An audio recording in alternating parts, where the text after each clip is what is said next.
Each surgery represents not only physical treatment, but a new beginning for a child. AMRO, together with the Cebu provincial government, has collaborated with Operation Restore Hope, A chance to improve their health, their appearance, and self-confidence.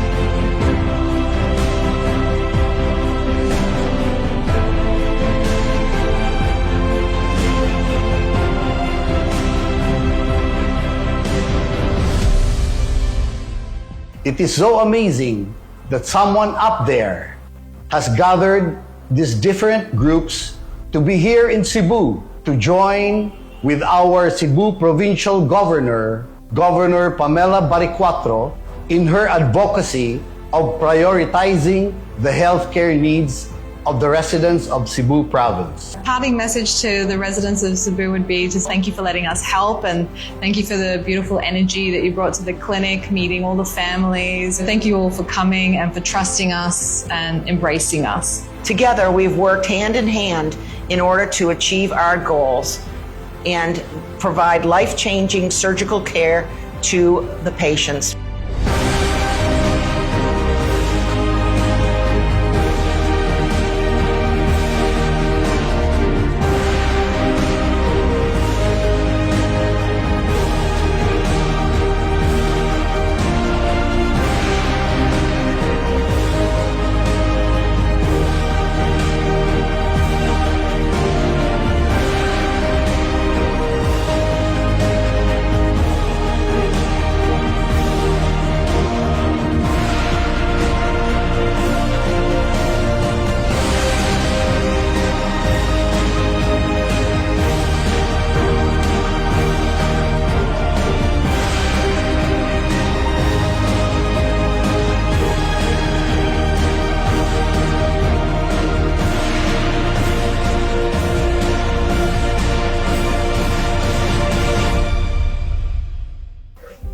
Nauna dahil pag-elementary ay na-experience na ko nga maduli ko.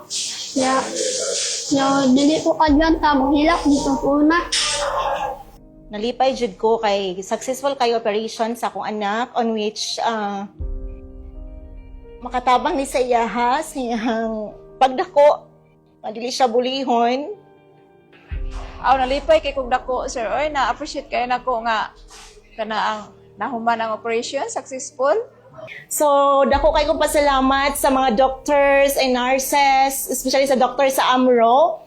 Operation Restore Hope Smile for me sa nga diri sa Medical Hospital ug sa uban pang mga nitabang sa mga sponsors. Daghang kayo salamat. Thank you so much.